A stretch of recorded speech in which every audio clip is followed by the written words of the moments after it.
ஓம் Sairam. கபர்டே diary.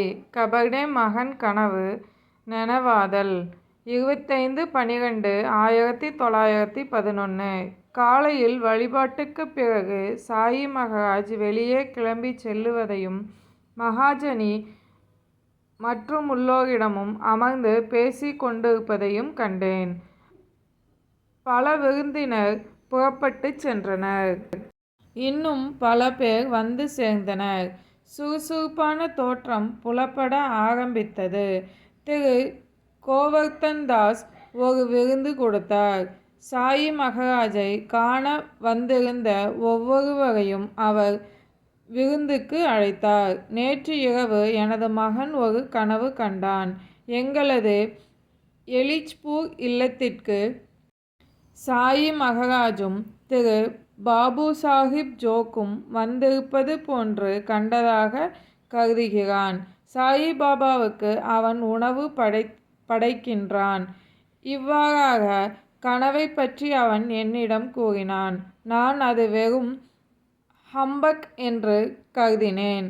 ஆனால் இன்று சாயிபாபா பலவந்தை அருகில் அழைத்து, நான் உனது இல்லத்திற்கு நேற்று சென்றேன். நீ எனக்கு உணவளித்தாய். ஆனால் தட்சணை ஏதும் கொடுக்கவில்லை.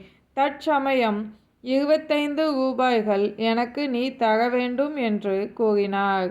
எனவே பலவந்த் இருப்பிடத்திற்கு திரும்பி வந்து மாதவ்ராவ் தேஷ்பாண்டேயுடன் திரும்பி தட்சணையை கொடுத்தார். மதிய ஆரத்தியின் போது சாயி மகராஜ் பீதா, பழங்கள் இவைகளை எனக்கு அளித்து விழுந்து பணியும்படி தெளிவுடன் சமிஜை செய்தார். நான் உடனடியாக நமஸ்காரம் செய்தேன். இன்று காலை உணவு மிகவும் தாமதமானது. மாலை 4 மணி வரை தயாராகவில்லை.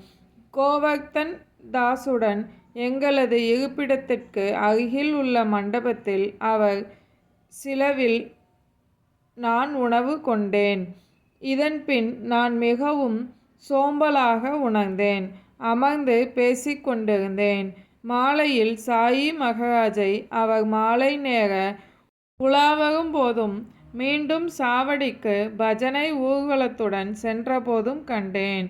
கொண்டாஜி பகீர் தனது மகளை இன்று இழந்தார். அவளை எங்கள் இருப்பிடத்திற்கு அருகில் அடக்கம் செய்தனர். பீஷ்மா பஜனையும் தீக்ஷித் ராமாயணமும் படித்தனர். ஓம் சாய்ராம். சாயின் வார்த்தைகள் மீது நம்பிக்கை வைப்போம்.